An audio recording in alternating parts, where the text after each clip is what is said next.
टूटा हुआ लश्कर का भरम देख रहे हैं, मक्तल में पड़ा अपना अलम देख रहे हैं। ताकत का नशा अक्ल पर हावी है तुम्हारी, तुम देख ना पाओगे जो हम देख रहे हैं। खामोश हैं पर भीड़ में मौजूद हैं हम भी, और ज़िल्ले इलाही के करम देख रहे हैं। मेरे इस वीडियो के इख्तिताम तक पहुंचते पहुंचते आप समझ जाएंगे कि अमीर इमाम साहब का ये कलाम मैंने क्यों कोट किया है। जंग और जंगबंदियों के आर्जी ऐलानात के दरमियान बेदर्द इजराइल अपनी वाज़े खौफनाक मौजूदगी के अलावा खामोशी से भी अपना किरदार किस तरह अदा कर रहा है वो भी जान लीजिए।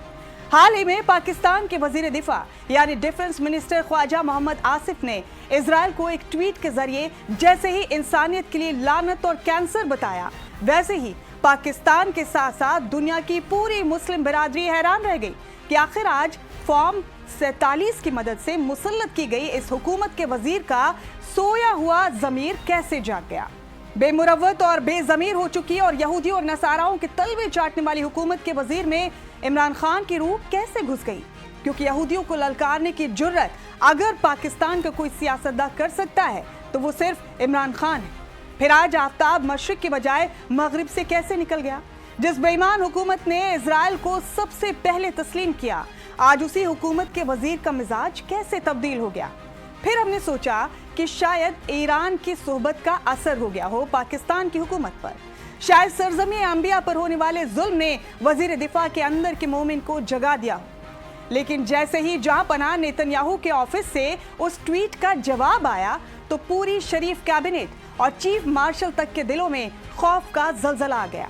तेल अवीव से हुक्म आया, ट्वीट डिलीट हो, तो गुलाम वजीर ने कहा जो हुक्म मेरे आका। फौरन एटमी मुल्क के वजीर दिफा अपना ट्वीट डिलीट करके भाग गए। अब अपने दिल पर हाथ रखकर बताइए कि जो वजीर दिफा अपने ही ट्वीट का दिफा नहीं कर सके हों, वो पाकिस्तान की आवाम का दिफा कैसे करेंगे। मैं पाकिस्तान की आवाम को मनफी महसूस नहीं करा रही, मैं तो बड़े अदब के साथ आपको ये वाजे कर रही हूँ कि मैं उस बेज़मीर, गुलाम और यहूदी और नसाराओं की धुन पर मुजरा करने वाली हुकूमत को नदामत भेज रही हूँ, जिसको आप लोग इंतखाबात में ठोकर मारकर नकार चुके।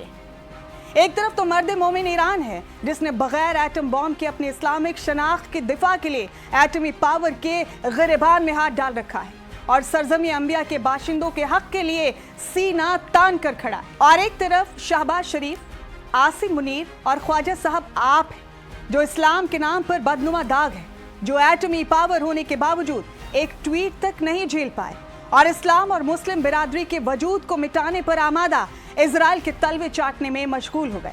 असल में सही बात तो यह है कि ईरान के अंदर इस्लाम की ताकत है, उनको अपनी आखिरत की फिक्र है। उनको मालूम है कि जब हम अल्लाह की अदालत में हाजिर होंगे तो हमको एक एक चीज का जवाब देना पड़ेगा, जबकि पाकिस्तान के गुलाम हुक्मरानों को फिक्र अल्लाह की अदालत की नहीं बल्कि ट्रंप की अदालत की है कि ट्रंप उनसे पूछेंगे कि मैंने जिस मकसद के लिए तुम्हें जबरदस्ती पाकिस्तान की सत्ता पर काबिज करवाया था उसको तुमने मुकम्मल किया या नहीं।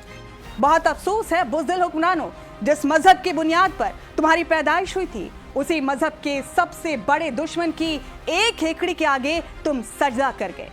जय हिंद, जय भारत।